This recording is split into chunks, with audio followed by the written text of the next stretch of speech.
1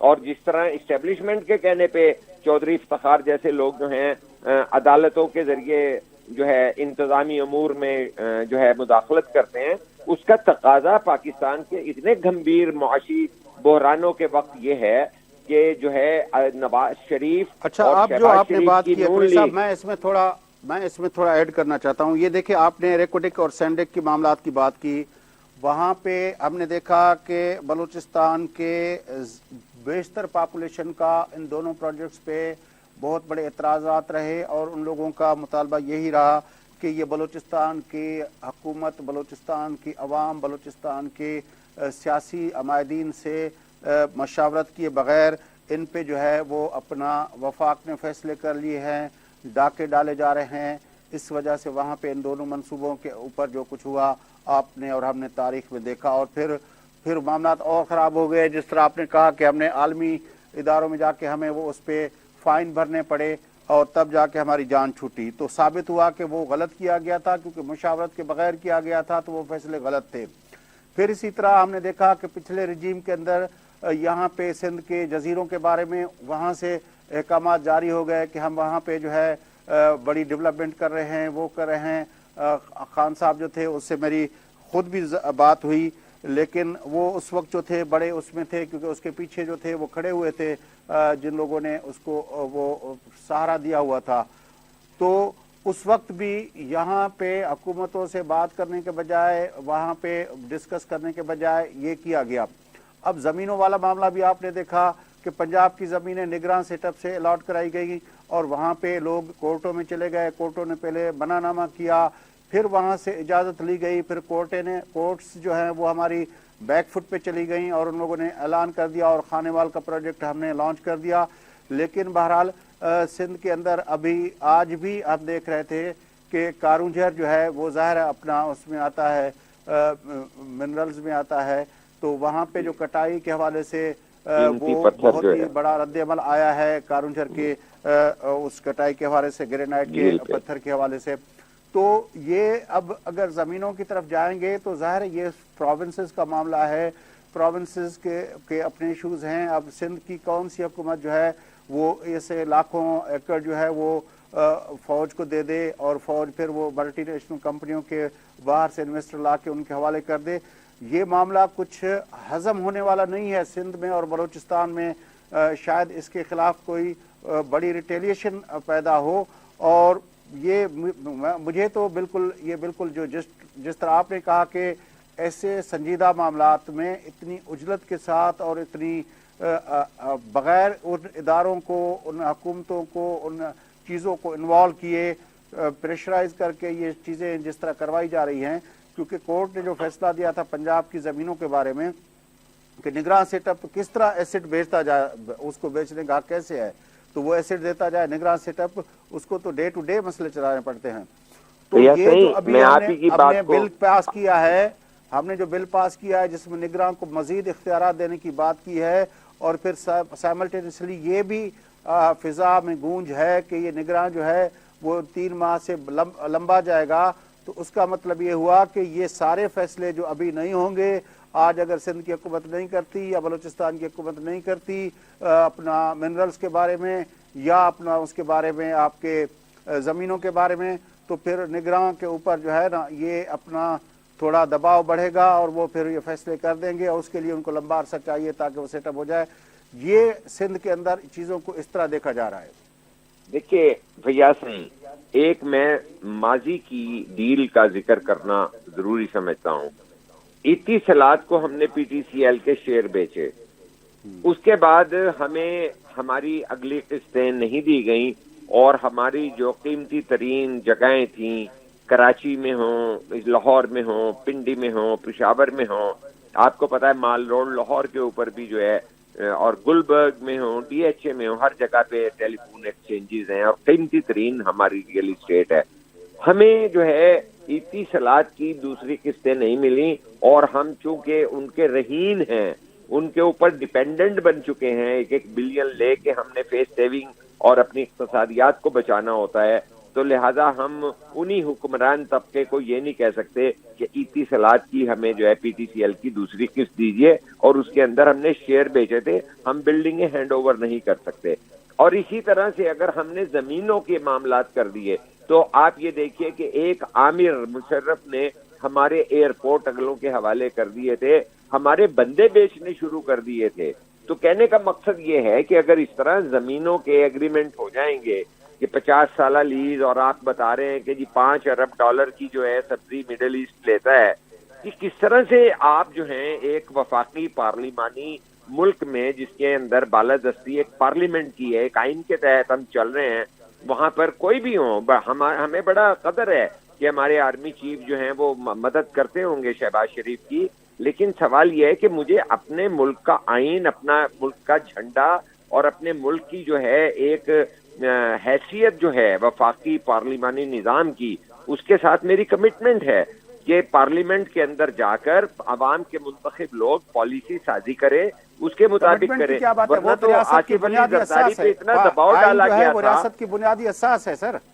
جی اساس ہے کہ تھر کول مائن لینے کے لیے انہوں نے جو ہے پیپلز پارٹی کی حکومت کو ڈیسٹیبلائز رکھا، جو ہے جنرل وہ چیف جسٹس میں جنرل جو ہے افتخار چودھری کہنے لگا تھا، لیکن اس کا کردار تو وہ جنرل والا ہی تھا. لیکن سوال یہ ہے کہ وہ چینی کے ریٹ طے کر دیتا تھا، وہ جو ہے کموڈیٹیز کے اندر مداخلت کر رہے تھے، اور آج بھی ہم یہی سمجھ رہے ہیں کہ اس طرح کی چیزیں ہو رہی ہیں. تو یہ تمام معاملات جو ہیں پولیٹیکل انگیجمنٹ ہونی چاہیے، جس کے اندر پاکستان مسلم لیگ نواز کو جو ہے اپنے رول کو ری ڈیفائن کرنا چاہیے کہ وہ اتنی جو ہے پلیزنگ اور اتنی سر آپ یاد کریں قریشی صاحب، آپ ہم سے بڑے ہیں، آپ یاد کریں جنرل جہانگیر کرامت جو پاکستان کا سب سے زیادہ پروفیشنل آرمی چیف تھا، اس کو جو جس طرح ان سیریمونیلی ہٹایا گیا، اس کی وجہ کیا تھی کہ اس نے کہا تھا کہ یہ جو معاملے ہیں کوئی نیشنل سیکورٹی کونسل بنا دے جہاں پہ ہم کنسلٹیشن کر سکیں، کیونکہ ظاہر ادارے کا ایک پریشر تھا جس کو وہ فیس کر رہے تھے. ان کے گھر BMW بھیج دی تھی. آج ہم نے پھر کیا کہا، آج ہمارے پاس یہ ہے کہ آتے ہی ہم نے کہا کہ سیویلینز کی SCR کون لکھے گا، اور پھر جس طرح زمینوں کے معاملات کا ویژن کس کا ہے، اور آج کا جو ہم نے دیکھا تقریب کے اندر جس طرح اب PMLN نے سرنڈر کیا ہوا ہے، اور جس طرح وہ اپنا منتیں ترلے کر لیں، وہ تو شاید لگتا ہے کہ یہ ساری خوشامد کر رہے ہیں کہ اگلے سیٹ اپ کے لیے ان کے لیے کوئی ہمدردی اور اس طرح کی کوئی چیز پیدا ہو. PMLN تو مجھے اس وقت اس پہ گامزن لگتی ہے، وہ جو مریم نواز شریف صاحبہ گونجتی تھی اس کی تقریریں، وہ جو پلڑا بھاری کرنے کے چکر میں تھی، اب اس کو پلڑے کی فکر ہی نہیں ہے، وہ بالکل خاموش بیٹھی ہوئی ہے. اب تو وہ اللہ خیر کرے کہ وہ پتہ نہیں کہاں ہے، اس کا کوئی ایک ٹویٹ بھی ہمیں نظر نہیں آتا. وہ جو وہاں سے آئے دن وہاں سے لندن سے ایک گونج اٹھتی تھی اور ایک کہتے تھے کہ ببر شیر دھاڑ رہا ہے، وہ ببر شیر بھی اب جو ہے وہ ٹھپ کر کے بیٹھ گیا ہے. نون لیگ نے تو جس طرح اپنا کمپرومائزڈ پوزیشن لی ہوئی ہے، میرے خیال میں پاکستان کی سیاست میں شاید ہی کبھی کوئی ایسا کرتا ہو. نہیں، اس کی ایک وجہ ہے نا، اس کی وجہ یہ ہے کہ جب آپ اپنے کیسز ختم کروا رہے ہیں اور بارگین کر رہے ہیں، اور آج نہیں، جب سعودی عرب میں مشرف کے دور میں معاہدہ کر کے گئے تھے، اور اب بھی جو ہے جنرل باجوہ سے معاہدہ کر کے گئے ہیں، جس پہ یہ جو ہے وزیر دفاع خواجہ آصف کہہ رہے ہیں کہ ہمیں تو نواز شریف نے ہدایت دی تھی کہ ایکسٹینشن جو ہے جنرل باجوہ کے لیے ووٹ دیجئے. تو جب آپ باہر چلے جاتے ہیں سیکنڈ ٹائم، جب آپ کے سزا یافتہ ہوتے ہیں، اس کے بعد آپ جا کر باہر بیٹھے ہوئے ہیں 2 ڈھائی 3 سال سے کب سے بیٹھے ہوئے ہیں، اور اسی طرح آپ نے انکار کیا کہ مشرف سے کوئی ڈیل نہیں ہوئی جب سرور پیلس میں سعودی عرب میں آپ بیٹھے رہے اور وہاں آپ سٹیل ملیں لگاتے رہے. تو کہنے کا مقصد یہ ہے کہ جو لوگ ساری عمر ڈیلیں کرتے رہے ہیں، آج وہ ڈیلیں کر رہے ہیں، آج وہ پلیز کر رہے ہیں کہ بھئی شہباز شریف ایکسیپٹیبل ہیں. تو مریم چپ ہو کے بیٹھ گئی ہیں کہ میرے والد صاحب کو کلیئر کرے. ساتھ ساتھ جو ہے شہباز شریف یہ کہہ دیتے ہیں کہ انہوں نے گزشتہ 2 دن پہلے انٹرویو میں کہا کہ وزیر اعظم جو ہے نواز شریف ہوں گے. تو کہنے کا مقصد ہے کہ یہ فیملی افیئر ہیں، کہ یہ پاکستان کے ایک مستقبل کے بارے میں کوئی سیاسی پلانز بن رہے ہیں کہ چارٹر آف ڈیموکریسی کا لفظ تو بولا جاتا ہے، لیکن مجھے تو شرم آ رہی تھی کہ میں آج جب دیکھ رہا تھا کہ غیر ممالک کے سفیر جو ہیں ان کے چہروں پر عجیب و غریب جو ہیں جو تاثرات تھے. خواجہ آصف بھی مجھے بھی پہ اور جھیپے لگ رہے تھے کہ بھئی ایک جو ہے آرمی چیف کی تقریر آپ سن رہے ہیں اور وہ ملک کی اقتصادی جو ہے مستقبل کے روشن امکانات پر جو ہے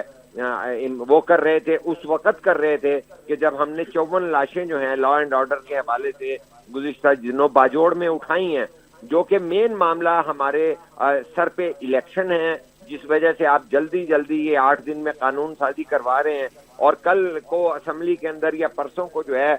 ڈی ایچ اے کے قانون سازی بھی آ جائے گی. تو یہ تمام سوالات ایک طرف اشارہ کر رہے ہیں کہ کیا ہمارے آرمی چیف صاحب جو ہیں، جو بڑے محب وطن سٹانس لے کے اور نیوٹرل ہونے کے لیے اور غیر وابستگی کے لیے بڑی اچھی قابل تعریف بات ہے، لیکن وہ اقتصادی معاملات کے جو ہیں وزیر خزانہ تو نہیں ہمارے ہو سکتے، نہ وہ نائب وزیر اعظم خارجہ خزانہ امور ہو سکتے ہیں. تو میں یہ سمجھتا ہوں کہ پاکستان کے اندر اس طرح کی نہ تو تاجر برادری کے اندر یقینی کیفیت آئے گی، کیونکہ یہ ایک جرنل آتا ہے تو سی پیک بند ہو جاتا ہے، ایک جرنل آتا ہے تو سی پیک چل پڑتا ہے. تو کل کو اس طرح کے افراد کی وجہ سے کہ یہ ایوب خان آیا تو جو ہے امریکہ کے ساتھ ہاتھ ملا لیے گئے، وہ ایوب خان چلا گیا تو کوئی اور آ گیا، ضیاء الحق آیا تو اسلامی جہاد کے اوپر ہم نے ڈالر والر کر کے جو ہے اپنی فوج کو بیچ دیا. تو کہنے کا مقصد ہے خدا را ہمیں اور قومی مشرف آیا پالیسی تو اس بنانی نے پھر چاہیے. انہی جہادیوں کو مارنے کا ٹھیکہ لے لیا. جی ہاں اور آج بھی ہم جو ہے گول مول پالیسی رکھ رہے ہیں، جبکہ ایک ایسا وزیر لیکن خارجہ میدان میں آج بھی جب ہمارے آرمی چیف اور وزیر اعظم صاحب مائنز اور منرلز پہ بات کر رہے تھے تو بلال بھٹو زرداری صاحب نے دہشت گردی پہ بات کی اور اس نے کہا کہ دہشت گردی پاکستان کا مسئلہ ہے اور اس کے لیے ہمیں مل کے کام کرنا ہوگا، ہم افغانستان کے ساتھ بھی مل کے کام کر سکتے ہیں. بہرحال قلی صاحب، آج کے پروگرام کا وقت ختم ہوا چاہتا ہے. آپ کی بڑی مہربانی، آپ نے جوائن کیا. ناظرین، گفتگو تام بدین سکن پروگرام جو وقت پورو تھے تو پہلے میزبان فیاض نش کی ناجات صدائیں گے.